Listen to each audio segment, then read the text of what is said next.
One play at a third time. So let's not focus on the great game. Let's focus on the great play. Let's play with passion. Let's play with love. Let's play with responsibility. Let's play with respect for one another. How you feel? How you feel? Good. Morning. I don't want you to focus on, because if I ask you right now, do you want to have a great game? All y'all gonna say yes, right? I want you to focus on, I want to have a great play. I want to have a great play. Then the next play, I want to have. We are back with another episode of Inside the Locker Room. And I told y'all did not want to miss this, because we will be getting some athletes on here soon as the season closes out. And today we got a very special guest, Alcorn wide receiver Omarion Blakes. How you doing, man? I'm doing good. Blessing to be on here with y'all, boy. Well, thank you for joining. It's been a pleasure. We've been looking for athletes for a minute. It's glad that we got you on. But just to start off this podcast, y'all started off the season slow, but me and Michael said this all season that y'all had the talent there. Y'all just need to find y'all's footing. And eventually y'all found y'all's footing. Y'all are 4-1 in the last 5 games, and mainly in conference play, and that's what matters. What has went into y'all's preparation, just turning things around this season? Man, just really keeping a positive mindset no matter what our record was. Our record really never depicted who we was as a team, bro. We just knew we just had to be positive minded. We had to stick together, band together, and just connect more off the field, because off field connections, bro, that's what make a team special. A lot of people don't emphasize that, but that goes a long way. And we have a really strong leader, Coach T, man. He does a lot for us, bro. Like, he give us a whole lot of good motivation. So that allowed us to band together and get on track for this season, the rest of the season. I agree. And I know, Michael, you talk about their head coach all the time. We were telling people in the comments, like, you just can't count their head coach as, it's a new season. I think that y'all have started to find y'all's identity going into next season. Y'all just continue to build off the success, and y'all get back to the top of the conference and the top of the division like y'all normally were. Y'all are supposed to be up there competing with Graham and Southern normally in the SWAC West. I believe that next year y'all get right back to that. Michael, I know you had one question you want to ask before I ask my last question. Well, yeah, and before I start with the question, first of all, Amari, I DM'd you before the game, just telling you, wishing you the best of luck for you and Alcorn. And y'all took care of business. Some told me y'all was gonna take that business, not only because it was seeing that, but because the environment that Alcorn State normally has in their home game. And now not only that, if you look at the conference, I believe now y'all have jumped in the second place behind Peer Review, which no one expected y'all to be in. So that's a huge step for y'all as you finish off this season. But my first question to you, Amari, is, with a strong finish to y'all's home game, what's the team's mindset heading into y'all's final regular season game against your rival, Jackson State? Oh, man, it's just good. We got these wins on our belt, to get the atmosphere around our school, bro. It just give us a sense of relief, man. Like, we knew we was the team we was coming in, but our record didn't depict that. So now that we've been proving to everyone that we can ball, going into this game versus Jackson State, bro, it just give us momentum. I feel like they kind of, they got us on their mind. Like, they know we're going to come in. We ain't just finna lay down, because we never been a team to lose by much. We was losing by 5-10 points. We was just play or two away from getting the victory. So I feel like they know they got some competition when we come in and we step in the stadium. For sure. And, me and Deuce, we've talked about it numerous times and times again. The thing that y'all have to understand about Alcorn is that they have depth at every position. It's not just 1 or 2 or 3 or 4 or 5 positions. It's at every position. And like Deuce said, that's going to carry on to the offseason. Then it's going to carry on to the next season. I know you know that for a fact, Amari. But my last question to you is, man, this is a question for you, really. How does Alcorn State's offensive scheme utilize its receivers? And how do you see yourself fitting into that system? Okay, first, so our receivers, we have to be well conditioned. Like, I feel like we got to be the most conditioned on the field, because we have a fast-paced offense. We call ourselves box foxes, and that just means we just storm the box, man. And our coach, he makes sure that we get the reps in practice. We utilize the plays that we get in the game. We utilize those in practice, so when we get in the game, it just be second nature to us. And I also feel that you also have to be physical on our offense, because we get our running backs involved a lot, and we have to block on the perimeter, and we also utilize perimeter screens. So we must, we got to put our face on it, just like our coach tells us every week. We can't be scared to put our face on it, and put hands on guys, because they put their pants on just like how we do. So we we all men at the end of the day. And me, bro, how I fit in the offense, I'm kind of like this general for the receivers on the field. I feel that I'm a leader, so if you need me to make a block to get this play going, I'm willing to go there. You need a consistent playmaker. That's me. I'm the most. I feel that I'm the most reliable receiver. But we have guys all over the room. We got Jacoby Matthews, got Damian Jones, we got Tyron Warren, Jarvis Rush. We got a whole lot of playmakers, man. And I feel like going into the next game, we're gonna utilize everybody. Everybody on our team gonna get some love. So we should come out with this win. I believe it. And like Deuce, I came out 3-0 against Grambling. And me and Deuce, we talked about this last week before the game started. That if you don't know nothing about HBCUs, it's one game that you gotta understand that Alcorn and State is always a competitive game, without a doubt, no matter where it's gonna be at. And if you saw last week, if y'all watched the game last week, it was competitive. And that's just how Alcorn and Grambling has always been. This is history. It dates back to a long time where McNair, Steve McNair was the quarterback, and it was like that then, and it's like that now. So the rivalry is never going to change. So Omarion, once again, congratulations on y'all win, man. And I hope and I know that y'all will. Y'all gonna make this game competitive against Jackson State, because no one else has been able to make Jackson State game more competitive besides Grambling. But I know for a fact that y'all as an offense and y'all as a team is going to give Jackson State a run for their money, as the old folks say. Yeah, and look, basically this ties into my last question. Graham was coming into y'all stadium with momentum. They're 4-0 in their last 4 games, but they did have a lot of players missing. They did have that big fight.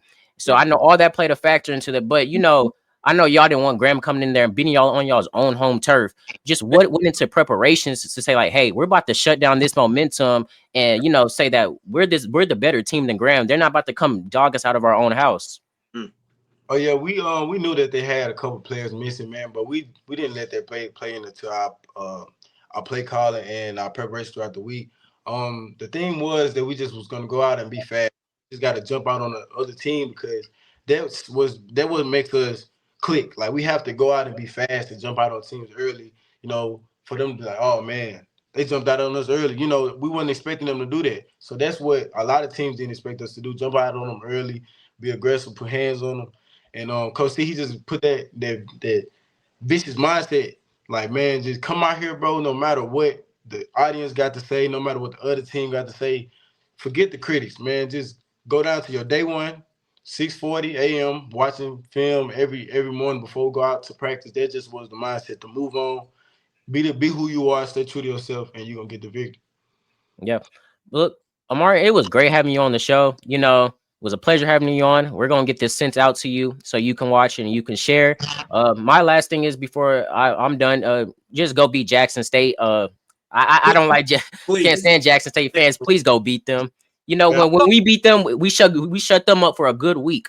And plus, I kind of want to see Alabama State in the conference championship. So I'm gonna say it is for all SWAC teams. And Amari, I know you can agree with me on this. People are getting tired of seeing Jackson State represent the SWAC championship every single year. And I'm not trying to be biased here. I'm just saying, as my dad, we say talk about this all the time. Somebody represent the SWAC on the other side. It should not just be Jackson State. I mean, Alabama State, if they wouldn't have lost that game against Jackson State, they wouldn't have been, because right now they're in the tie. Right. But Jackson State has that tiebreaker over them because they beat Alabama State. But like Deuce said, and I'm not even trying to be biased, but y'all take care of business like y'all did, carried on to this game against Jackson State, because, like I said, somebody needs, other than Grambling, somebody needs to let them know that y'all are not the only competitive team in the SWAC. I'm not even trying to be biased. I'm just saying. Yeah, but it was great having you on the show, man. You're always welcome when you want to join back in, and you stay safe and take care. Yes, I appreciate the opportunity. Yes, sir. Thank you, man. Jumping on to our next topic, Michael. Preview. So with this Graham loss, Preview basically just secured their SWAC championship position. So now they'll be facing either Jackson State or Alabama State with how this weekend plays out. Just what goes into this season. But I'll start with this. Hats off to Preview. A lot of people did not expect you to go to the championship game. And the fact that y'all are in the championship game, y'all got to take care of business. And look, y'all PV, y'all got to know that y'all going to be the underdogs regardless of who y'all play.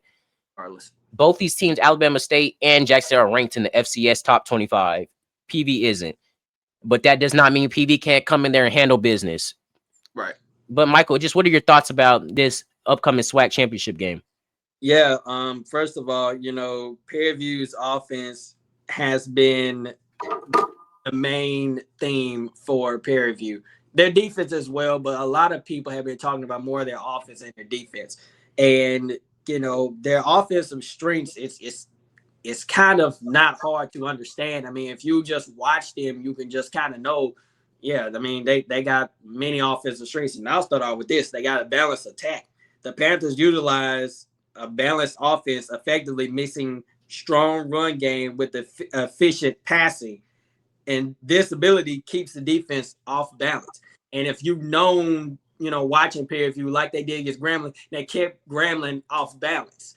And that offense, they have many weapons, and they have many formations, and they have many different schemes, and all that in particular that you just cannot predict as a defensive player. And then think back to their red zone. They have demonstrated exceptional success in the red zone, consistently scoring touchdowns on a high percentage of their trips. The opponent's 20-yard line. Deuce, Prairie View offense is going to be a test for Jackson State. And I say that respectfully. Their defensive strengths. They got a dominant defense. The defense has been a cornerstone of their success. I'll say it again. The defense has been a cornerstone of their success. Holding opponents to a low point totals and minimal total yards in many games. So when you have a dominant defense and you have a dominant offense, that success builds around that team. And as you see, Prairie View has dominated on both sides of the ball to now they are the SWAC West champions. And not only that, they've secured their seat and representing the SWAC Championship game against possibly going to be Jackson State. If Alcorn State beat Jackson State, then 9 out of 10, it'll be Alabama State. If I'm remember correctly. But I'm gonna list this last thing because I'm not trying to take too much time. I don't mean to bore y'all. Forcing turnovers is another thing. Prairie View A&M consistently wins the turnover battle, capitalizing on opponents' mistakes with timely interceptions and fumble recoveries that often lead to points. So, Deuce, you hear me say all the time, opportunities. You got to seize on opportunities. On defense, you get turnovers, seize on the opportunity. Offense, when the defense gets turnover, seize on the opportunity, score. And Prairie View has done that. And they feed off their defensive success, getting turnovers. And as we've seen time and time again, not every time, but Prairie View has known to capitalize on opportunities. Like I said, not every time. Not every team is going to be able to capitalize on opportunities after opportunities. It's normal. It's normal. But it's important that you capitalize on most of them. And that's what Prairie View has done. So I just feel like if Prairie View does that against Jackson State in the SWAC Championship game, we could be seeing a competitive game. And I'm going to say this now. I think it's going to be real competitive, in my opinion, because Prairie View is hot right now. And it's all gas, no brakes with them. So I agree. Look, and I'm not saying I'm not making any final predictions until I see until I see how both teams play next week. Alabama State, Jackson State, and Prairie View. Because, you still got to determine who's going to go on the east. You still got to determine who's going to go on the eastern side. Yeah. But I will say this, Prairie View has the opportunity to make this a very close game, close game. I feel like a lot of people still sleep on them, even though they're in the SWAC championship. Prairie View is better than a lot of people think. How they just played this upcoming last weekend, goes to show, and basically securing their spot just goes to show, they had it on their mindset that they wanted to go to the championship. Right. But I want to jump to our next topic in Southern, against Texas Southern. Southern loses again. They dropped to 1-10 on the season, 0-7 in the SWAC, and this is probably one of their worst years in recent years. I haven't seen Southern this bad. And the crazy part is because Southern, it's like all season, Southern will have themselves in the game and they lose it. They just can't hold on to the lead or keep themselves in the game. I don't know why, but KJ Cooper threw for 210 yards and 3 touchdowns, and Texas Southern rallied and then held out Southern for a 35-31 on Saturday. Cameron McCoy ended an 8-play, 64-yard drive with a 5-yard scoring touchdown run. Listen to this. Southern led 24-14 against the Tigers at half. Michael, did I just not mention to you, Southern has their issues with keeping leads, right? Do they not have their issues with keeping leads? They do. I think Southern's own issue is not against the opponents. It's themselves. They're losing themselves these games. But at the same, I'm not gonna discredit Texas Southern because they did play good ball and coming back and winning this game. KJ Cooper, I give lights out to you. You played amazing. But Southern, whatever it is, I just don't know. It's just like this is not the Southern. I can't speak because this is just not the Southern. I hate to say it, but Southern just sucks. Like I just hate to and I'm trying not to be biased, but there's just nothing else I can say other than they're just not good. Most teams, if you have a reasonable lead, you keep that lead. This is not the first time Southern blown the lead this season. Right. It's not the first team that offense inconsistencies, defense inconsistencies. It just, I don't know. I say this about Southern though. As much as I don't want them to beat Grambling, you better go in there and finish out the season strong. And I'm trying not to sound biased from a biased perspective because I want Grambling to win. But honestly, bro, you have to look at yourself and say, the one thing that can at least make some of our fans happy is if we win the Bayou Classic. Yeah. Because if you go to New Orleans and you lose this Bayou Classic, this is probably the worst season that you've had in the last decade. Yep. And it has. And I'm going to say this, regardless of how their record is, I'm gonna say this as much as I can until I can get everyone that's watching right now to understand. Even though Southern is 1-10, okay, without a doubt. Even though they're scoreless, even though they're winless in the conference, without a doubt. But what you have to understand is Southern almost beat Texas Southern, okay, and I know I'm probably not going to be making sense of what I'm about to say, but I think it makes sense to me. Regardless of their record, Southern is not the team to sleep on in the Bayou Classic. Agreed. It might not make sense because, they 1-10. Man. Hey, look, Michael, I like that you mentioned that because we say this all the time.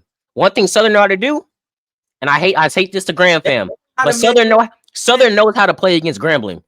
Southern will fix everything up and go play Grambling and beat them. This is a neutral site. And you know this. Southern has the edge in that dome because of how close Baton Rouge is to New Orleans. Mm-hmm. You see 60% Southern alums and you see 40% Graham fam. That's just how it is. If Southern wanted to at least make their alumni proud and their students proud, you have to beat Graham. Do I want them to beat Graham? No. But at the same time, Graham has to control their destiny. Graham has to control. Look, and I'm going to say this about Graham.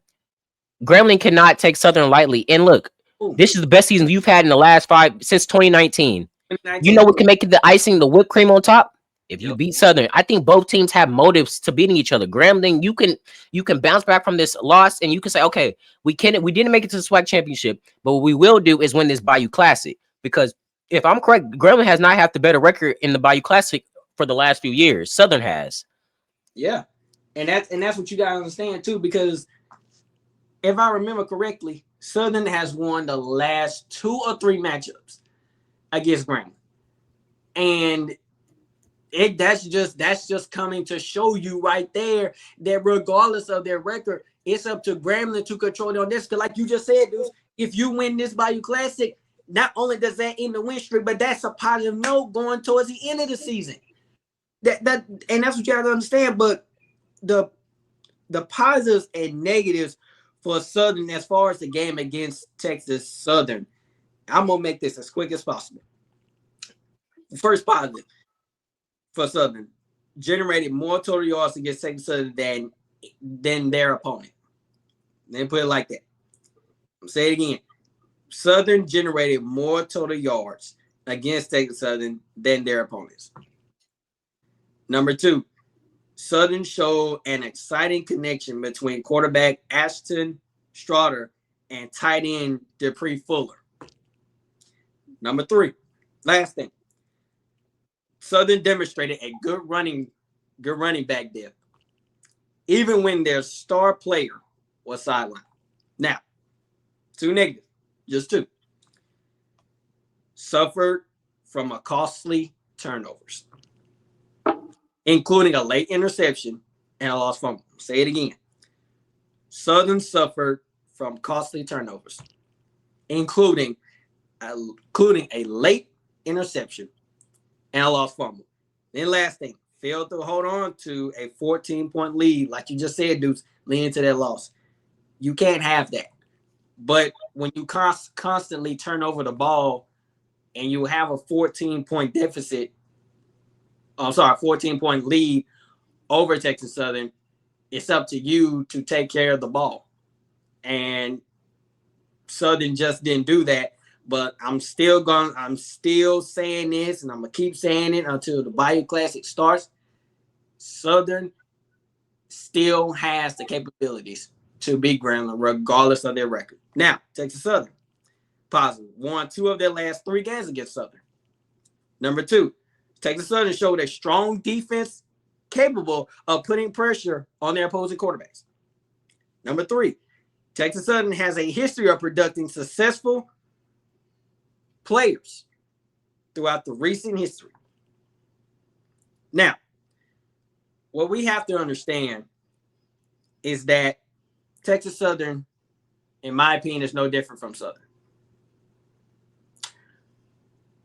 And that game showed, because honestly, that game really should have been Texas Southern all the way. But that just shows you this game here against Texas Southern shows you that Southern still has the capabilities of winning a ball game. They just got to find ways to do it. And that's why I say I think they shoot themselves in the foot when it comes to these games. Like I said before, this is not the first time it's happened this season. But also, do I believe Southern will bounce back next season? Yes. They always do. Southern always does. They always. Coach, and it's not going to, I don't think it's going to take them long. I mean, I wouldn't be surprised. Because they're still playing with the interim head coach right now, right? Yes.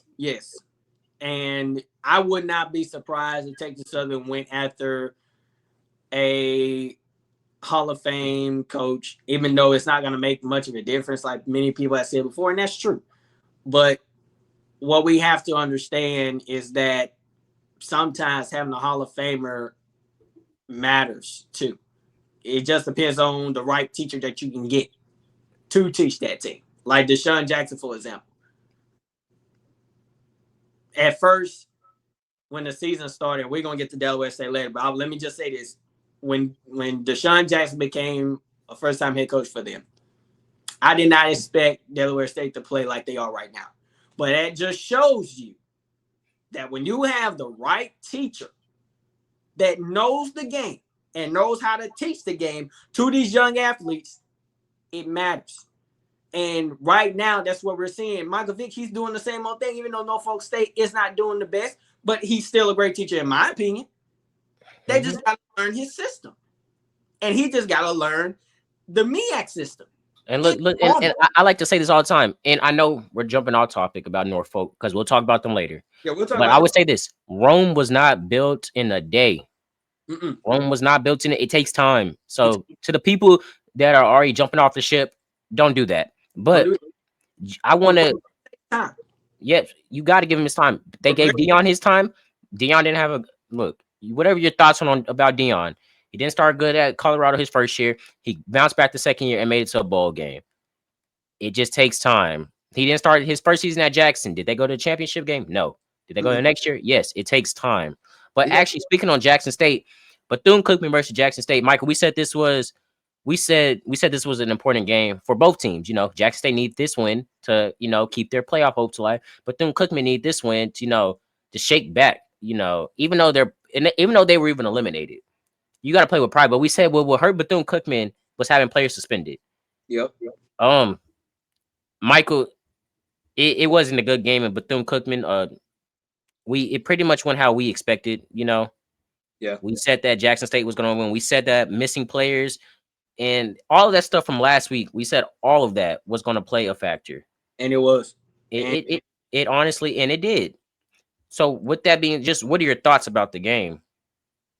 The game was electrifying. It was. Even though they lost 28-13, I still think it was a good game. It was still a good game in my opinion. But what we have to understand is, and I'm just gonna make this as quick as I possibly can. I'm just gonna list out Jackson State positives based on time wise. So Jackson State dominant rushing game. The Tigers ran for 360 yards with 3 different players. Travis Terrell Jr., Denario Davenport, and Ahmad Miller. Dude, you know me and you, we talk about Ahmad Miller all the time. They both had over 100 yards. It's crazy. Just been saying, rushing for over 100 yards each. Say it again. Rushing for over 100 yards each. Not just one, but each of them. Depth, that's what depth, Michael. That's what depth does. That is what depth does. We say depth is important. That is what depth does. Depth is important? Do y'all see why depth is important? When you have 3 players that can rush over 100 yards each, that just shows you that depth matters at every facet of the game, from big school to SWAC, MEAC, doesn't matter. SEC, Pac-12, Big Ten, don't matter. Depth matters. It's at every level. Jack State defense, 4 turnovers, an 82-yard interception return for a touchdown. The final minute of the game sealed the win and highlighted an opportunistic play. They also held HBCU Deuce, here it is, to only 290 total yards on offense. So that just shows you that Jackson State's defense, like I said, like I've said this numerous times before, it's not the best, but they are dominant, especially when they find ways to fix their struggles, because every defense has a struggle. And I don't want to hear Jackson State fans talking about, oh, we ain't got no struggle. Every defense has a struggle, okay? Like I said not if it wasn't the last episode, it was the episode before last. So if it wasn't any one of the episodes, every defense has a wrinkle. And by wrinkle, I mean hole. It's not hard to find. There's no such thing as a defense, a dominant, strong, no-fly zone defense. Every offense is going to find ways to get the ball down the field. It just matters of how creative you can get doing that against a team like Jackson State, like what Grambling did. Grambling found ways to get the ball down the field. That's what I mean. Jackson State is still dominant, but you have to, if you really, really understand reality, every defense has a hole to find ways on offense to get the ball down the field. It's not impossible, because it is possible. But I will say this. Overall, the win put Jackson State in a strong position to clinch the SWAC East Division title. But they still got, I believe, one more game to play, if I'm not. And one thing about Bethune-Cookman, this is their biggest game of the season against FAMU. Their biggest game is close out the season against FAMU. Yeah. We'll talk about this game later, because both teams are currently sitting at, FAMU is sitting at 5-5 overall. Bethune-Cookman is sitting at 5-6. So it's a very close game. It can go either way, and we'll talk about this later. But I'm gonna say this last thing. Javian Ross, he immediately answered, Jack State opening score with the 98-yard kickoff return, Deuce. So, Ross had 6 catches for 58 yards for Bethune-Cookman. Bethune-Cookman, don't get me wrong, even though, yes, the suspension played a factor, and Deuce, me and you talked about this last weekend, that on both sides, between Grambling and Bethune-Cookman, the suspension kind of played a factor on both teams' success against their opponents, like with Bethune-Cookman against Jackson State and Grambling against Alcorn State. But I will say this also about their defense, that the defense forced a missed field goal and an interception leading to a field goal near the end of the first half, helping them to stay in the game. They also recorded, let me also say this last thing, the defense also recorded 5 tackles for loss and 2 pass breakups. So Bethune-Cookman made this game competitive, but towards the end, Jackson State started to find ways, and that's kind of why the score became to the way it was. It wasn't terrible, but I'm just saying that Jackson State found ways to stretch out that lead to win that ball game. And that's only what Jackson State does. I mean, it's really the second half at times to where Jackson State kind of seals the game with, just like that, with the snap of a finger. All you gotta do is just make halftime adjustments. All you gotta do. And I think Jackson State does that like really well. Yeah. But like I said, Bethune-Cookman, if I was Bethune-Cookman, your best bet is to finish off the season strong with a win against FAMU, who's your biggest rival. But jumping on to our next topic, South Carolina State defeats North Carolina Central. Michael, we said either Delaware State or we said North Carolina Central or Delaware State is going to be that other North Carolina Central or South Carolina State is going to be that other team to represent in the MEAC championship game. We did. You picked North Carolina Central to win. Yep, we did. South Carolina State upset them. I'm not even call this an upset because South Carolina State is a very good football team. What are your thoughts on that? Yeah, I mean, this game it was back and forth, and I'm not even gonna lie. I was starting to get nervous like throughout the whole game because every time I look back on my phone, it's like, man, like who gonna stop scoring? Like at times it was just like the score itself was just kind of like hard to just imagine it, and you can ask my wife, Deuce. I'm sitting here and I'm on my phone. I'm looking like, man, who's gonna win this game? I was really hoping that North Carolina Central would pull this off, but it just showed. I think the mistake that we made, Deuce, and let me just say this respectfully, that South Carolina State just has that offense that you just cannot sleep on. And let me just say this. South Carolina State's positive offensive production. South Carolina State had a strong offensive showcase totaling 454 yards of offense. And clutch performance. The team overcame a halftime deficit with a strong fourth quarter showing. Okay. Including, here it is, the game-winning 30-yard touchdown run by Josh Shaw that with less than 2 minutes remaining. So basically, South Carolina State seized on their opportunity to seal the game. And they did, because like I said, Deuce, I was not expecting this. But the negatives, South Carolina State did struggle.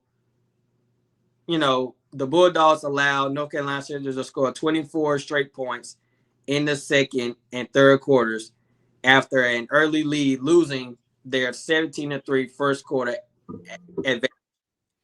Turnovers. Quarterback William Atkins, the fourth, threw one interception, Deuce, which was returned for a pick six, shifting the momentum to the Eagles in the second quarter. Now, North Carolina Central's positives. Strong comeback. I will say this, Deuce. North Carolina Central displayed a great resilience, battling back from a 17-3 deficit to take a 20-17 lead into halftime, including a 98-yard touchdown drive. What I just said before, Deuce, seasonal opportunities. In North Carolina Central, they did that going into halftime. So that just basically, it's like, but I will say this. North Carolina Central did choke in the fourth quarter. They did not score at all in the fourth quarter. And like I text you, Deuce, North Carolina Central, they slipped in the fourth because throughout the game, they were battling. They were battling with South Carolina State. But like they always say, and like my coach at high school used to tell me, it's not how you start, it's how you finish.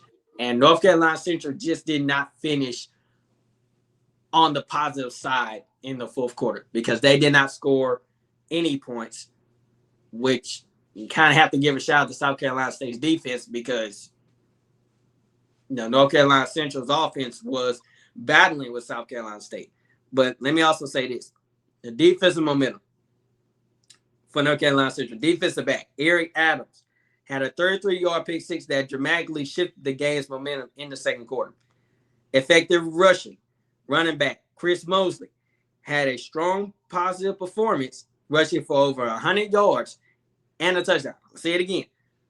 Running back, Chris Mosley, had a strong performance, rushing for over 100 yards and a touchdown. He's the, I want to say he's the X factor. He is the X factor. He is the X factor on that offense. For North Carolina Central's offense. He is. Okay. And I threw this out here, Deuce, because I'm a big guy when it comes down to attendance and atmosphere. High attendance and atmosphere. The game was nationally televised, featured a passionate home crowd in a blackout attire, and a showcase the quality of HBCU football to a national audience. Deuce, me and you talk about how much HBCUs don't get a lot of respect and a lot of television views. And, don't get me wrong, State Fair Classic and, the Bayou Classic and I think it's the Magic City Classic. All those games, they matter. They do. But it shouldn't take events, neutral events for people to watch and tune in. We look at the, and I know it's going to take a while for stuff to start to change. But you look at the FBS game. I'm gonna use Ohio State for example. Every game, big or small, it could be a big opponent, it can be a small opponent. Them people are going to tune in. I think HBCU just have to get back on track with more exposure and more people have to. I think it all starts with the fans too. People just got to show up to them games. Yeah. But I do know travel and all that does play a factor. So, it's not too much what you can really do, Right. But that's why we do what we do, That's why we continue to speak about HBCU sports. But Michael, did you have something to say really quick? No, I was just saying, I was just finishing what you were saying. That's why me and Deuce do this podcast when it comes down to HBCUs, because no one is really doing it. If they are doing it, they're not doing it good enough. And that's why we're trying to get players like Omarion Blakes, for example, trying to get these guys involved in what we're trying to do. Because when you bring players in, you're not only bringing players in, but you're bringing, national attention to the YouTube world, from the YouTube world all the way to, because me and Deuce, let me go and say this. Me and Deuce, we're trying to work on with Nate over there at KG. I think it's KGRM. Yes. Yes. Me and Deuce are trying to get on there, because what we're trying to do is we're trying to make a difference in helping HBCUs like no one else is trying to do. Because you got LSU, you know what I'm saying? You got Tulane, you got teams over there in Texas like Texas Longhorns and Texas Tech. But we're talking about HBCUs. There's a difference. Yes, it's a historical Black college, but it's a college for everyone. But at the same time, back then HBCUs were televised a whole lot more than it is today. And that's due in part because all the HBCUs had players back then. They weren't going to PWIs like they were now. But, that's just what happens with stuff like NIL, conferences, and players who just really want to get their name out there. I think, and I hate to say it, but I feel like now people take the HBCU route as like a JUCO route. Like, okay, we can go to these HBCU FCS level, get our footing back on track, and then go back up to the FBS level. And I'm saying it's no shame on that, because, it is two different skills gaps. It is two different skill gaps. But, sometimes I would hope, like, somebody pull a Travis Hunter and go to Jackson State. Right. Somebody pull a Shedeur Sanders, go to Jackson State. Right. Somebody pull a Devontae Kincaid, go to Grambling State. Right. I could go on and on and on. But I understand from both sides. I understand from a player's standpoint, it's your career at the end of the day. But sometimes I just feel like HBCUs, they just got to get more credit than they deserve, because it's just more. And like you said, Michael, you mentioned back then they had way more attendance numbers. when you have a lot of talented black athletes who are not getting these opportunities at these PWIs, and they're taking these talents to these HBCUs, that makes the games a whole lot interesting. Yeah, and it don't even have to be. And let me just say this: it don't even have to be black players, because if you notice, dudes, there are white players going to these HBCUs. If correctly, Jackson State, Alabama State, all these teams have a white player on the team, whether it's from kicker, it doesn't matter. The point is, HBCU is for everyone. Let me go and make this clear now for the people that don't know about HBCU. Let me educate y'all right quick. Yes, it's a historical black college university, but it's for everyone. From white, black, Latino, Chinese. Heck, I can care less if you're from Nigeria. There's some Nigerian brothers and sisters on every campus. There's some Nigerian brothers and sisters on Grambling campus. I know because I've seen them. It don't matter how far overseas you are. HBCUs is for you. You don't have to go to these. You don't have to go to LSU just to go to LSU because, I'm this student. My learning skills don't need to go to the HBCU. First of all, HBCU ain't no different from them. There are people that are smart enough, that not even smart enough, already smart, and going to these HBCUs and are graduating at a high level, graduating, getting these careers. But the reason why me and Deuce are doing these HBCU podcasts as far as football players and basketball player wise, is because if you look at the draft related wise, only the big school players are getting drafted, but not HBCU players. If they are, if it is HBCU player, they're going 6. They're going in the later rounds or undrafted. I think about players like Malik Davis, for instance, on the Cowboys. He's a FAMU alumni, I believe so. I could be wrong. Don't even credit me for that. It's one player on the Cowboys that is, I think it's Bell or Davis. One of them is a FAMU alumni, but don't credit me on that because I have to look at it. But Michael, I do want to just jump back on track really quick. Just basically, what are your thoughts on Norfolk? You sent me, I know we were at the game and you sent me the score. You said Norfolk could probably pull this out. Unfortunately, they didn't. But one thing I will say about Norfolk, although they're losing, they're showing flashes with this team. They're showing little flashes. I just think they have to just mold it together and put everything together. I keep saying this. Do not give up on Michael Vick just yet. I think oftentimes programs move on so quick from these coaches that coaches don't really even get to establish themselves. And we said this about Mickey Joseph.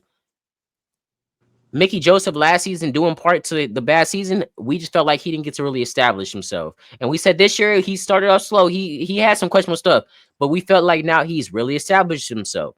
But just with Norfolk, what are your thoughts on that? Because I know you believe in that program.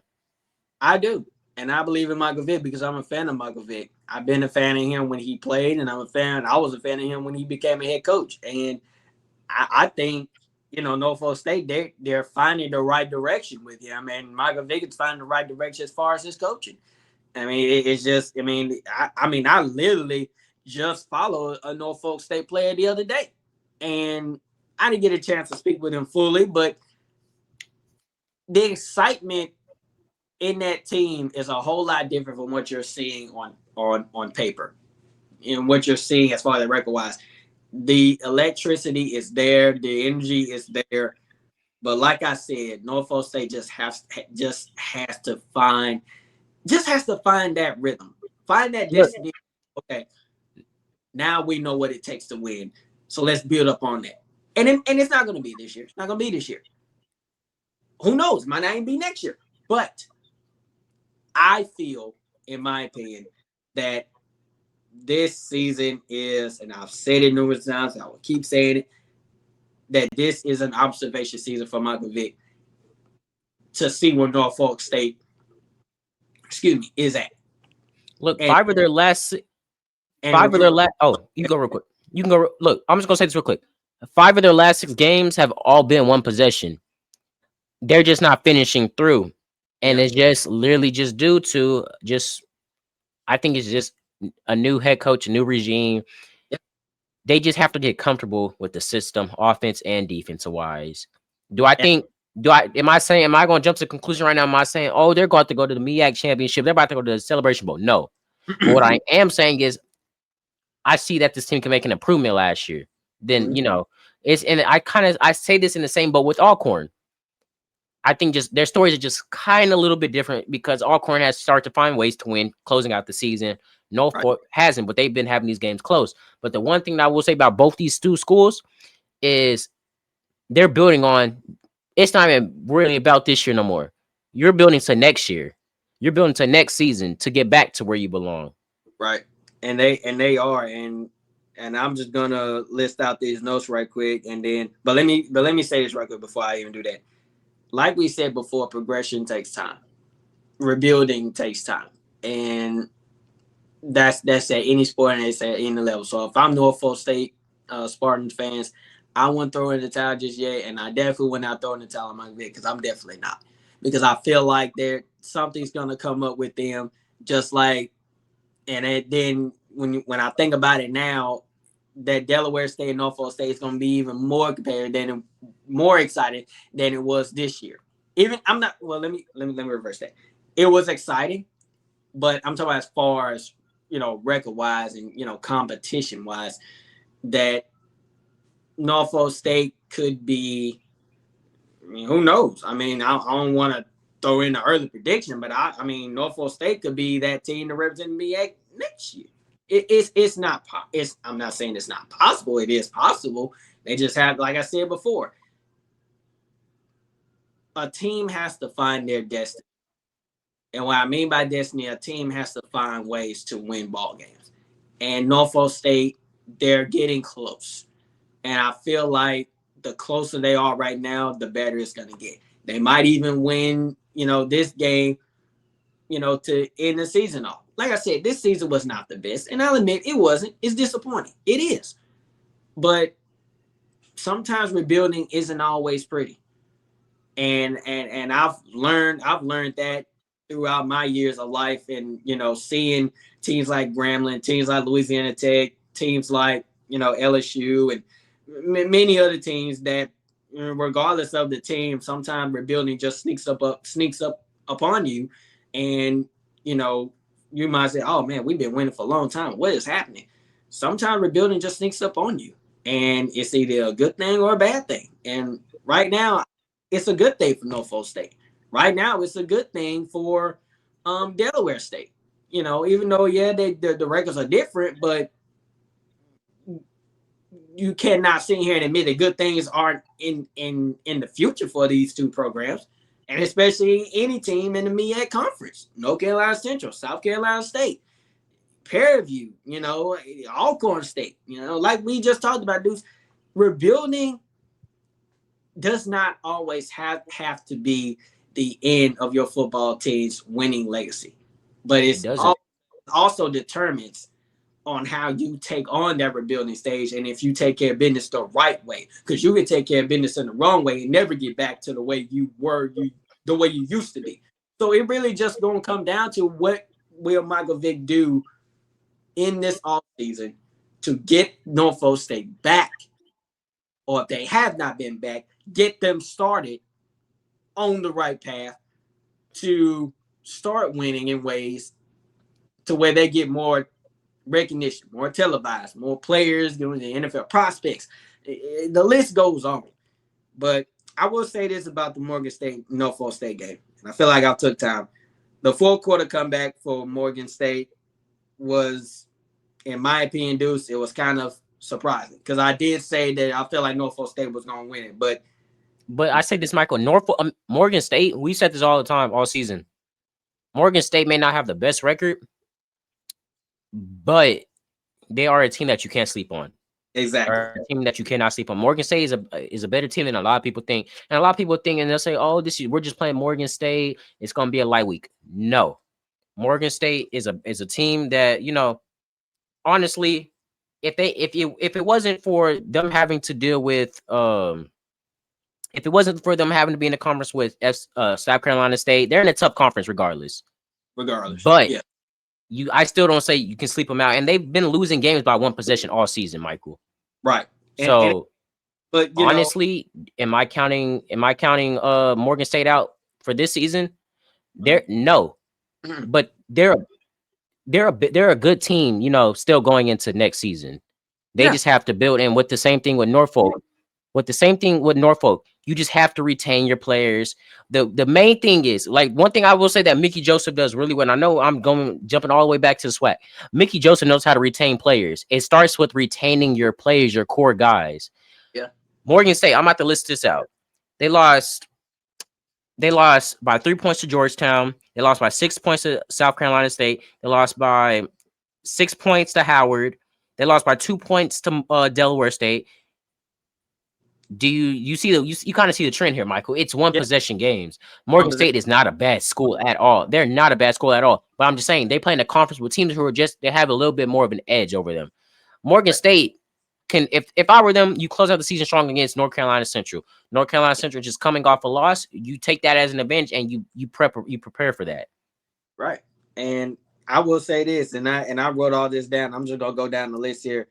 As far as Morgan State positive, what I've seen in the game, Deuce, is strong performance for quarterback Raymond Moore III. Deuce, he passed for 183 passing yards and 2 touchdowns. And the game-changing plays in all phases of the game. Negatives for Morgan State. Now, even though they had a 20-14 deficit in the second quarter, then they also had to come back from behind to secure that victory.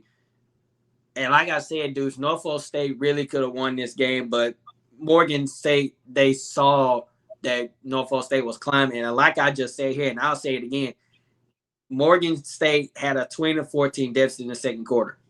And then also, they had to come back from behind to secure the victory. So really, Norfolk State could have found a way to win this game, but they kind of lost grip, and Morgan State took advantage of and regained their own grip.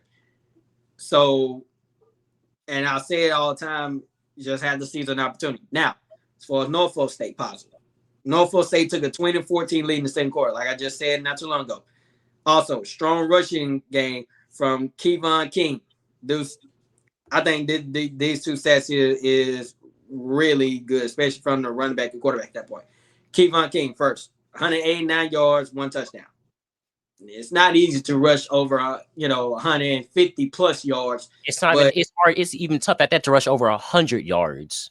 Exactly. So the fact that Kevon King was able to rush for over 189 yards, that just shows you that he was toting that football. And as any running back, and me and you know for a fact, dudes like Grambling, that sometimes as a running back, it's up to you on how you tote that football and you run with physicality, because that's what a lot of coaches see. If you can run with physicality, they're going to use you a lot more. Also, good performance from quarterback Vizion Berry. Dudes, he passed for 174 passing yards and 2 touchdowns. Berry just, regardless of how the game went, I believe, and I don't know if Vizion Berry is a senior or not. I'm going to do some research on that. But Norfolk State, I wouldn't give up on Vizion Berry either, because he has the capabilities of leading Norfolk State on to next season. Now, negatives. Lost the lead in the fourth quarter. I know I've said that 3 times, but I'm trying to make a point here, is that Norfolk State lost that grip and they couldn't get it back. Morgan State saw that and they took advantage. Like I say all the time, one thing that I've learned about the game of football itself is that when a team is struggling, it's up to you to either match with them and struggle with them and make the game if says it is, or you season that opportunity and you take back the lead, or you continue to hold on to that lead. And as we saw against this game against Morgan State and Norfolk State, Morgan State took back control, and finished what Norfolk State couldn't. Norfolk State gave up the winning score to Morgan State. Here's another thing. Norfolk State entered the game as one of the 2 winningest teams in their conference. That's just, I wrote that down because of the fact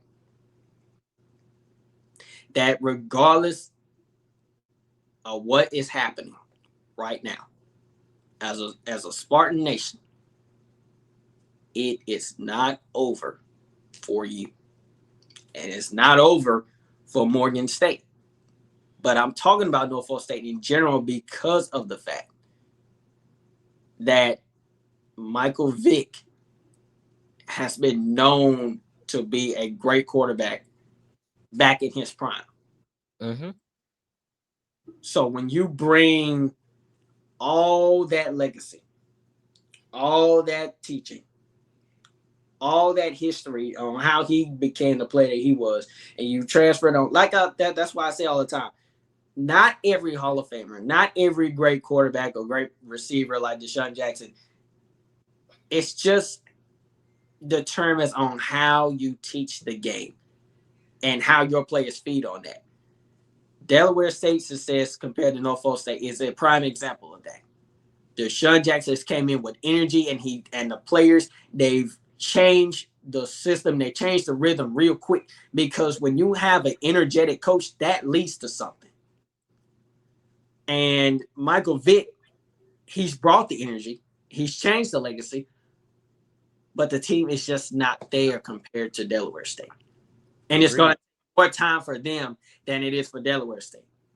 But it's up to Delaware State to continue on that legacy. And then it's also up to Norfolk State to change what's happening this year and do better next year. So you get the pattern that I'm saying here, Deuce. It's just all about how you control your destiny, whether you're not winning and you're trying to win, or you're winning, you're trying to continue. That's just how it is. And like Deion, I'm not saying Michael Vick is Deion Sanders. I'm not saying Deshaun Jackson is Deion Sanders. But what I'm saying is, if Deion can do it, so can they. So can Michael Vick. So can Deshaun Jackson. So can Mickey Joseph. I can go down the list here. It's possible. It's just how your players react and how you teach the game. Because teaching is important. I know it might not make sense to y'all, but it makes sense to me. When you teach the game right, the players play right. I think that's a great point to me. I don't Look, I like that point you made, but I mean, and you pretty much hit the nail on the coffin with both head coaches, because I was just going to get into that Delaware State Howard recap. But Michael, we pretty much know how that game went. Delaware State continued to show flashes on the offense and defense. Michael, honestly, barring any type of upset, there's still my lock for the championship game.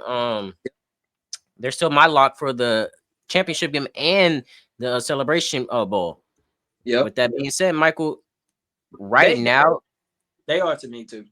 Right now, I don't think that there's anybody that's going to knock them out, other than they're only South Carolina State, who is identical in record. 4-0 in conference, 8-3 overall, 5-0 at home, 3-3 away. South Carolina State is on a 6-game win streak. I think right now, barring any upsets, I could be wrong. Hold on, let me look at this. Well, basically, you got Delaware State and South Carolina State at first and second place. These two are basically the locks for the championship game right now, because them both are sitting at 4-0, and their next team up is North Carolina Central, that's sitting at 2-2. So I'm gonna say this: you get a practice run for South Carolina State and Delaware State, because y'all both play each other this week. You get a practice run against these teams, and then you see these teams the next next week at the championship game. That's really going to determine who gets to go to the conference championship. But one thing I will say, that South Carolina State is going to have the edge just due off of experience. Due off an experience that they've been there before. Delaware State has not been to the MEAC, has not been to the MEAC championship or the conference or the Celebration Bowl in years. Right. Look, but this could be something if Deshaun Jackson can take this program to the Celebration Bowl, win or loss. This is probably in my opinion, this is probably one of the best starts to a coaching season, in my opinion. We don't see a lot of players doing that, Michael. And we said that Delaware State had us shocked. And we're gonna, as the weeks come by, we're gonna keep hyping up, the the conference championship games because they are coming up. But Michael, do you just have anything about Delaware State before we just really briefly? Because I know I said we weren't gonna do the pick'ems, but we don't need the graph to determine who we got winning this week. Let me just say this about Delaware State. And I wrote this down, and I'm just gonna go by the list here. Delaware State secured an 8-3 season record and a berth in the MEAC championship game, marking a significant turnaround on the first-year head coach Deshaun Jackson. Excuse me, y'all. Offense dominated on the ground, rushing for a combined of 205 yards, with 5 players recording at least 21 yards. Wayne Favors III, defense/key players. Wayne Favors III had a game-changing 91-yard pick-6 interception that extended the lead and silenced. I put it in quotations here. Silenced Howard. The defense forced 2 turnovers in total. Game flow/discipline. Delaware State controlled the game's flow for the most of the contest. And I put this here because I think it makes sense to me. Program identity. The win reinforced the program's new, tougher identity under Coach Jackson, with players noting we're not the little brothers. Now, I put that in quotations. I'm going to say it again. Delaware State just made a statement basically saying we're not the little brothers. Basically saying that we're not the babies or the newborn babies of the MEAC conference. This is a whole different team with a whole different competitive and a whole different power and definitely a different hunger. If you've seen their pregame, Deuce, those guys come in hungry. And it starts with Deshaun Jackson. He comes in and he's already ready for the game to start. And then the players, they feed onto it. Like I said, when you have a coach that is as hungry for this game to start, it's going to transfer on to the players and it's going to transfer on into the game. Now, that's out of 10. It's not always going to mean that you're going to win a ball game. That's not what I'm saying. What I'm saying is that as a coach, it's up to you to make sure that these players are ready to go, ready to hunt, ready to feed, ready to whatever you want to call it. It's up to you as a coach to get these boys ready and focused and hungry. Because if your team ain't hungry, you're not going to win. And if your team ain't hungry, then what is the point of this game even starting? Agreed. So Delaware State has just proven this year that Jackson, he might not be the swaggiest coach, but he's definitely one of the latest coaches I've ever seen. Every video that I see Deuce in pregame, he's jumping up and down. He's coming to his players, and they're feeding on that. So I honestly feel that Delaware State, the future is bright under Deshaun Jackson. But as I said not too long ago, it's up to Delaware State and it's up to Deshaun Jackson to continue on that legacy. It's continuing on from start to finish. But there is no finish. You just keep starting. You just keep progressing. You get better as the games go on and on. But Michael, I know I sent you the D2 HBCUs that had for the first time a historic 5 teams going to the playoffs. And I feel so bad because we didn't cover the D2 schools, and they're also the HBCUs, but it's a learning experience because next year we will be covering these D2 HBCUs. I'll make sure I'll cover it. Yeah. But Michael, I know this wasn't on the agenda for today. But just what are your thoughts about these HBCUs making the playoffs? D2, D1, I think any HBCU program making a football playoffs at that five HBCU teams making it. And I'm going to say this. Congratulations to Johnson C. Smith, Virginia Union, Albany State, Benedict, and Kentucky State. congratulations to them 5 schools for making the playoffs. Go out and win a championship game because a lot of people did not expect that. Oh, I think I'm glad that they're doing this. And I will say this, that I hate that we did not get a chance to cover all those teams that you just listed and the team that's in the playoffs in that category right now. But I'm actually really glad that they've done it, hoping at some point that the SWAC or the MEAC can somehow play something started on that. I don't think I say that because of the fact that it's a first time for everything, and I seeing that because you sent me that, Deuce, and I seen it. I'm just like, okay, I think we're going somewhere with this, and I like the idea. So hopefully at some point that Grambling, Jackson State, Alabama State can all get involved in this playoff thing, because if SEC teams and Big 12 all in, if they can do it, then what's wrong with the HBCUs doing it? And I think this is the step in the right direction, Deuce, in my opinion, for HBCUs to start their playoff bracket. And yeah, I mean, I'm all no, and I say this because I hate how the way college football operates. You got your FCS, FBS, you got your Division II programs. Yeah. Yes, these are the HBCUs in the Division II type of league in the Division II area. So they have a whole different bracket. But what I do know is one of the reasons the HBCUs just don't do their playoffs is because they choose to do the MEAC versus SWAC challenge in the the Celebration Bowl. So I think it comes with its benefits. Look, I say this as much as I do want to see, Grambling and all of them in the FCS playoffs. I feel like they do just make more money off of playing in the Celebration Bowl against the MEAC. You have to worry about stuff like travel and all that stuff against the playoffs, and that adds up. But maybe if the HBCUs could find a way to incorporate the playoffs with doing the Celebration Bowl, maybe you move the Celebration Bowl like a week earlier or something. I don't know. right. But that would just be something that, I'm personally saying I would want to see. But Michael, I do want to, before we close this out, I do want to go over our pick'ems really quick. We don't have the graph up yet, but that will be posted on Instagram shortly after this. But Grambling and Southern are playing this week as they prepare for the Bayou Classic, but that still doesn't mean we still have some good games. We got Alcorn State and Jackson State. We talked about that earlier, Michael. Just what are your thoughts on that?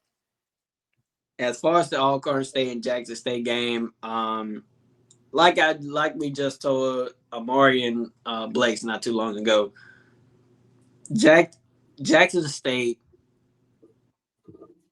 right now is that team that a lot of people don't want to see representing the SWAC Championship. And it's up to teams like Grambling and Alcorn and Prairie View and all these other teams to make sure that happens. Now, I'm just saying that because that's what a lot of people say. Now, for what I'm saying is that, Jackson State is just continuing to do what they've done since Deion's first started being there. Continuing on their legacy, because I think his name is T.C. Taylor. He built on that legacy after Deion left. And that just shows you that connections sometimes matter, because Taylor was part of Deion's coaching staff, if I remember correctly. So right now, the favor is with Alcorn State, and it's up to them to make sure that you make it competitive. Now, do I think Alcorn State is going to win? Maybe, maybe not. But if I had to make a prediction, and I don't mean to be biased, but I got to be honest, and I'm going to call it like it is, and I don't want to offend anybody. I'm here to help and not offend. But I feel like Jackson State is going to secure their spot and represent the SWAC yet again in the SWAC championship. I'm gonna say this: Veteran Stadium is a hard stadium to play at. And look, I think you worded it perfect for me. I got as much as respect to Jackson State alums, Jackson State fans, but you know, in my opinion, I just think it never hurts to see a fresh new face representing. Yeah. You know, we're seeing a fresh new face on the west side, but what I will say is that just shows how dominant Jackson State is, and that shows how good a program is. So, look, I may have my opinions on it, but at the end of the day, Jackson State has a very good program that you cannot take away credit from, because a lot of people did not. I'm not gonna say a lot of people, but some people were doubting after Dion left that would Jackson State be the same. And Jackson State has made it to the conference champ. They made it to the SWAC, the MEAC conference championship, and the Celebration Bowl last year, and they're possibly going to do it again. I will say this, Deuce. I'm gonna say this last thing, that Jackson State, like you just said, it's hard to beat them at their stadium, because I've seen how packed they can get, and I've seen how loud they can get. One thing about Jackson State fans, Jackson State fans will support. Jackson State fans know how to support their program. They will. And if you see them on television, they do not play about their team. If you see them in the comments, they do not play about their team. And let me just say this. I apologize if I offended y'all in any way. I got much love for y'all, as I have much love for all HBCU teams in the SWAC and the MEAC conference. Okay? But Jackson State, it's not going to be easy for Alcorn. But I just feel like Jackson State is going to secure their spot. And also, I believe that Jackson State is ranked, if I remember correctly. Jackson State is I did send it to you. Them and Alabama State. Give me a second. Let me pull this up really quick. Top 25. Because, Michael, I did send that to you. Because coming in right at... Hold up. Give me one more second. Anyways, look. Jackson State, I know I can't find it. But I know I sent it to you. And but Jackson State and Alabama State are both, you know, I believe, if I'm correct. Yes, and here I actually found the post. Yes. Okay. So you got Jackson State coming in at 15 in the FCS power rankings. Right. That just goes how to show how dominant it was. I haven't seen it, and I could be wrong, but the last time I remember seeing an FCS team in the HBCU was Grambling when they were ranked in 2017. Yeah. To be up here with the best of the best, you know, that just goes to show. Yeah. And Jackson State has earned it this season. They have earned it this season, honestly. And then I just thought about this too, and I'm just now looking at the post you sent me, Deuce, that I totally forgot to mention this. But you have to give, first of all, let me give a shout out to Pearview's defensive coordinator over there at Pearview, because yes, according to Pearview's football Instagram page, the Panthers are ranked number 1 in the FCS with the least passing yards allowed this season. That's a huge accomplishment, especially for your defensive coordinator. So I just think that's huge, because Jackson State offense, they know how to pass that football. And I'm kind of excited to see how this SWAC championship game is going to go. Hopefully it's going to be on SWAC TV. And if not, I think it should be. I think normally they stream the SWAC championship on ESPN too. Yeah. So hopefully it's going to be on there anyway. But if it's not going to be on there, I would try HBCU Go. I think SWAC championship is going to be a good game. It is. I'm not going to make my official prediction, like I said, until, you know, actually next week. Yeah. But one thing about Prairie View is you're going to have to contain. You're going to have to contain. The defense has been playing lights out all season, so the defense is going to have to take another step up. Yep. Next week, they're going to have to play up to par. If you let Jackson State catch you slipping, you're not going to win. You're just not going to win. But Michael, one more game, you know, and we'll post the other ones. But one more game that I just really want to talk about is this Bethune-Cookman Florida A&M game, because in the same sense that you have Grambling and Southern, their rivals, Florida and Bethune-Cookman are just the same. They hate each other. Yeah, and I was looking at that just not too long ago while you were speaking, Deuce, and I was listening to what you were saying, but a part of me, something told me to click on this game right here because this is kind of hard to decide. These two teams have identical in records, and we say this all the time with rivalries. A team, your rival will catch you slipping. Your rival knows how to beat you the best, other than yourself. And I believe they're playing at Florida A&M. Wait a minute. No, this is a classic game. Am I right? Yes. A classic. Okay, so 9 out of 10 is a neutral site, if I remember correctly. So, scratch home field advantage out of the question. Because, like you said, dude, this is a rivalry game. I think screw it. I'm going Florida A&M. I really have no explanation, reason, and due to time, I wish I could. But my gut is telling me, and then my mom always says, if your gut is speaking to you, then the Lord is speaking. And I hate to bring God in this equation, but sometimes he helps me with these predictions because I don't know. I'm going Florida A&M just because of their quarterback, RJ Johnson. Yeah, he's a lights out quarterback, and probably, if not behind Andrew Body, one of the best quarterbacks in the SWAC. He's a top 3 quarterback in my opinion. He is because he just Florida 2,000 yards passing. Mm-hmm. He's at 2,086 yards passing right now. Dude, he's only thrown 1 interception throughout this entire season. He's got 14 touchdowns right now. RJ Johnson has done very well taking care of the ball. And then you got to think about this too. They're running back, right? Like, I would not sleep on Todd Franklin Jr. I wouldn't sleep on Franklin Jr. because here's his stats. Dude, he rushed for over 619 yards this season with 140 carries and just 5 touchdowns.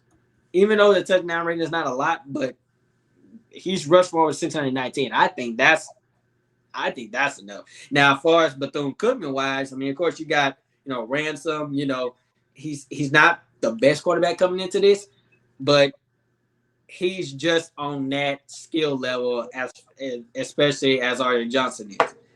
But Huggins for Bethune-Cookman is another player to watch out for because he has 808 yards receiving with 56 receptions and 7 touchdowns. So this game is just really going to determine, can RJ Johnson take care of the ball in the final season of the season for Florida A&M, or if I remember correctly, this is their final game of the season. If I'm not. Yeah, this is their final game of the season, just like how Graham and Southern have to close theirs out.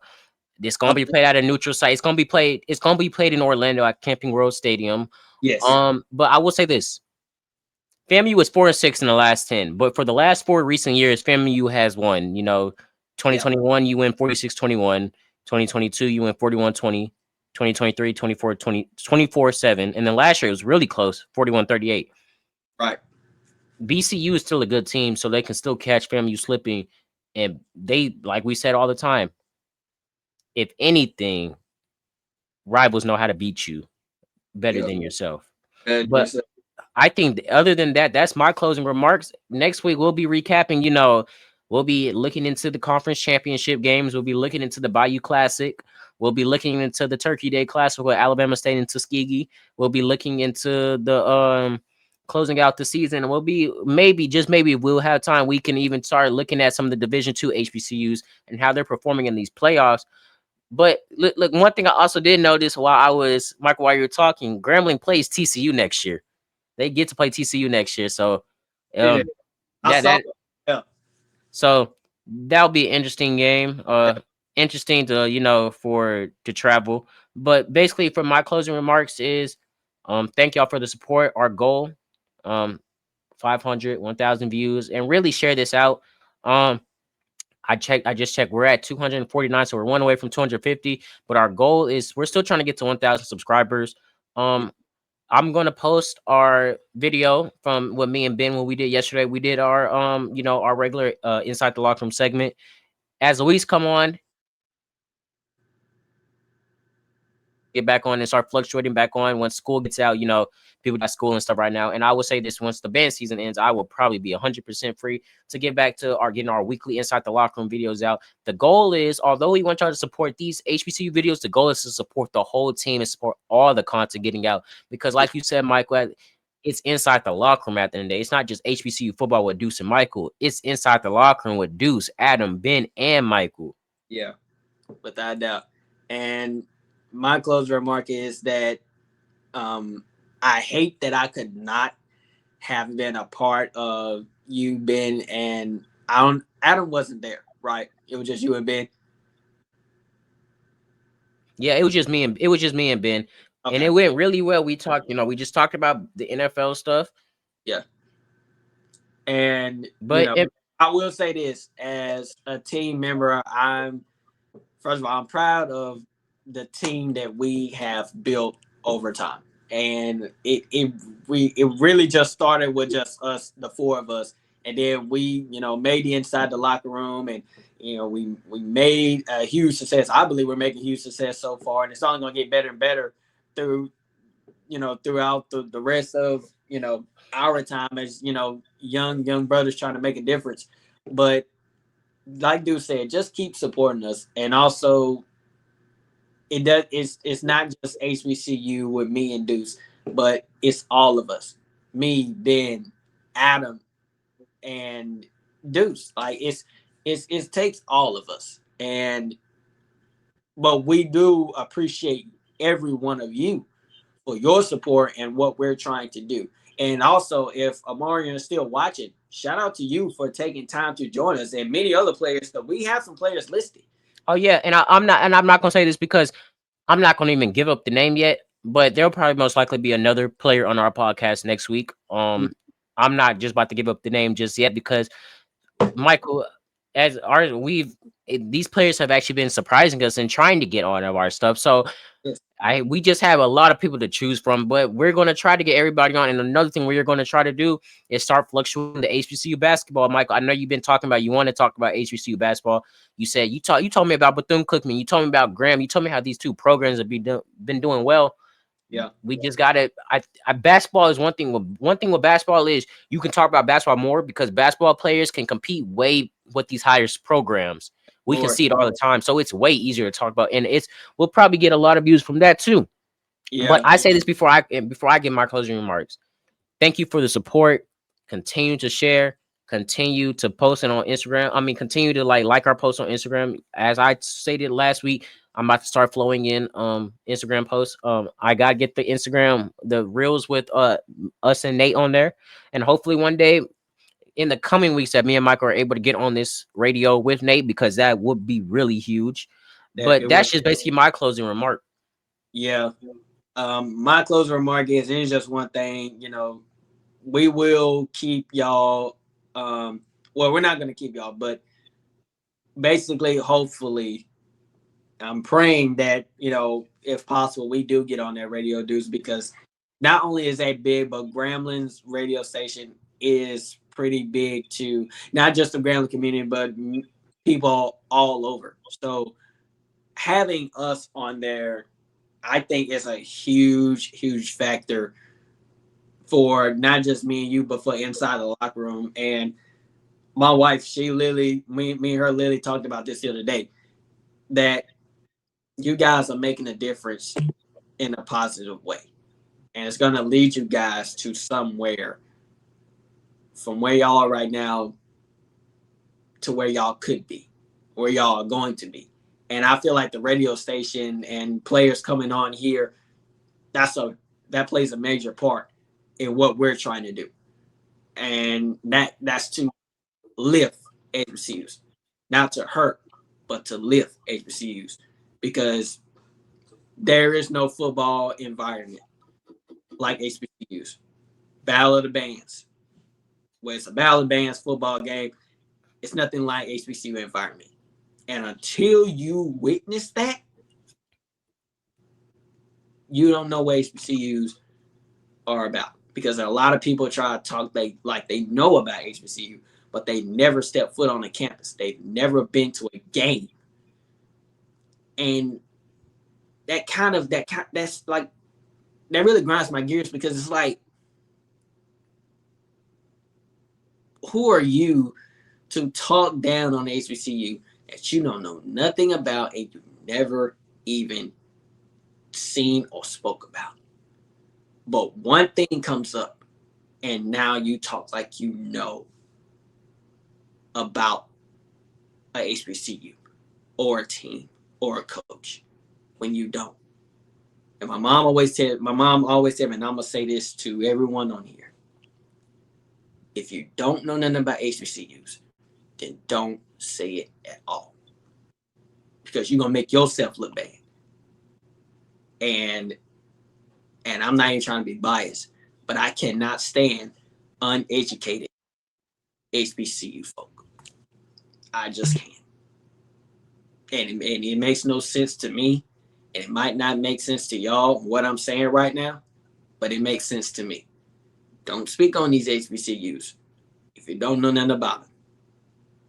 Save yourself the embarrassment. And that's all I'm gonna say about that. But y'all stay tuned and make sure that y'all like, comment, subscribe. And let me also say this: stay tuned for me and Deuce to possibly be on Grounds radio station, because that's a huge step in the right direction. Not just for me and Deuce, but for HBCUs in general. Agreed. Thank y'all for watching. Hope y'all like, subscribe, and do what we ask. Thank y'all, and have a good night. Grace, peace, y'all.